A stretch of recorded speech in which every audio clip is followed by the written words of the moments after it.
So hello guys and welcome to a new video in which I'm going to solve this version of Mario of the problem set 1 of the course CS50. So without wasting our time, let's directly hop onto this code or the question.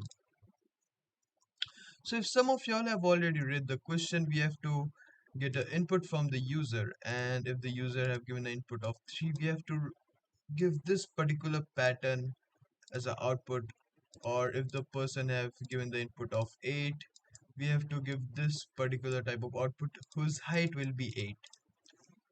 So let's first make a file and a folder as mentioned in the question, in a file called mario.c and in a folder called mario.ls. So in order to create a folder, we usually write mkdir and the name of the folder, which is mario-less.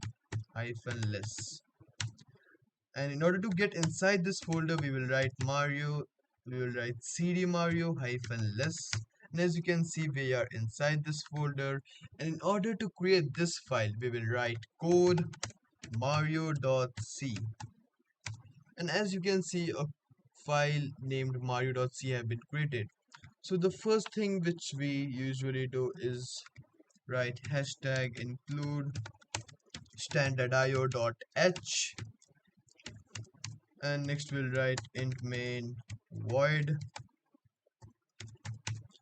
So I would like to specify on one thing before I write this particular program, is on this sentence. Reprompt if the user inputs a value less than 1 or greater than 8. So basically I have to get the value of height greater than equal to 1 and less than equal to 8.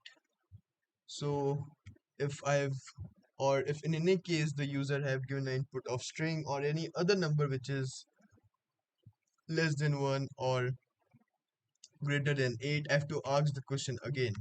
So for that, I have to use a do while loop. So first I will initialize a variable as int.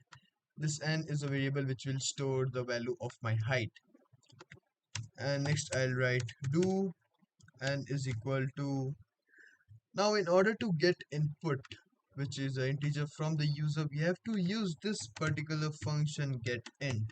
And in order to use this function, we will write include CS50.h, and now we can use this particular function, and we'll write get int, sorry, okay, yeah, get int braces quotation height and a space and a colon. Now we have to ask this question again and again, so we will write while n is less than 1 or n is greater than equal to 9. So what does this particular line mean? If a person have given the input of a string or an integer which is less than 1 and greater than equal to 9, this question will be asked again and again. So that's it, what this particular do while loop will do. So the next thing we have to do is think how we can create this pattern. So if you'll notice, the first thing we should do is create a for loop in order to change the lines. So we'll write for int I is equal to 1, I will be less than n, which is height, because if n is 3 we have to go from 1 2 and then 3. Therefore I will be less than equal to n, and then we will increment the value of I by 1. The next thing we would do is think about these spaces. So if you'll give it a thought and do some maths, you'll get to know that this is a pattern of n minus I. For instance, here when n is 3 and I is 1, so n minus I, which is 2, 3 minus 1 is obviously 2, so 2 spaces have been printed.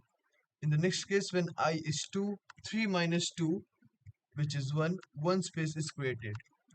And in the last case, when n is 3 and I is 3, 3 minus 3, which is 0, so 0 space have been created. So what we will do is write a for loop which is for int j equal to 1, And as I mentioned before, j will be less than equal to n minus I. Sorry, n minus I, comma, we will increment the value of j by 1, and then we will write printf, some spaces and a colon. The next thing we have to give a thought about the number of hashtags. So if I is 1, 1 hashtag have been printed. When I is 2, 2 hashtag have been printed. And when I is 3, 3 hashtag have been printed. So we'll again use a for loop and we'll write for int z is equal to 1. Z will be less than equal to I. Why? Because when I is 1, we have to go from 1 to 1.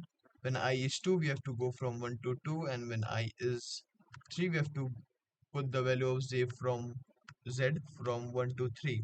Therefore, I will be less than equal to, sorry, therefore Z will be equal to less than equal to I. And we'll increment the value of Z by 1. And then we will write printf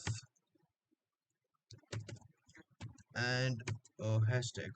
Now the next line which I'm going to write is very important, which most of the people forget, is to write this backslash n. If we don't write this particular line, we cannot go into the next line and it will just create this pattern in a straight line.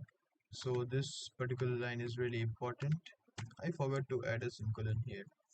So I think I haven't done any mistakes. So let's write make Mario, yeah, no mistake, dot slash Mario height.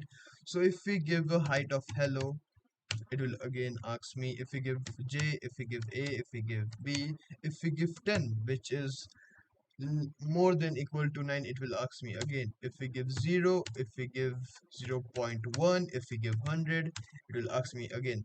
It will stop asking me once he have taken the input, which is greater than equal to 1 and less than equal to 8. So if I enter 8, and as you can see, this pattern have been created whose height is 8. So the next thing I would do is run this statement, which will just check if my code is right or wrong. In the meantime, if you all have any question, you can just ask me in the chat box, and then I'll try my best to answer those. So next I would do is write this style50 mario.c, which will just make your code look more better. And as you can see, there have been not a single mistake in this piece of code, and this is totally right. Next, as I mentioned before, I will write style50 mario.c, and if you click on apply changes, you'll see nothing has changed but only some few minor details. For instance, a space have been created here. Similarly, here a space have been created. This order have been reversed. It will not change your code, but it will just make your code look more better. And the last thing which you will do is write this in your terminal, press enter, and then enter yes. And that's it, your code is submitted. I hope you all guys like the video. Do share, like, and subscribe, and also watch the upcoming videos on other problems which is given in this course CS50.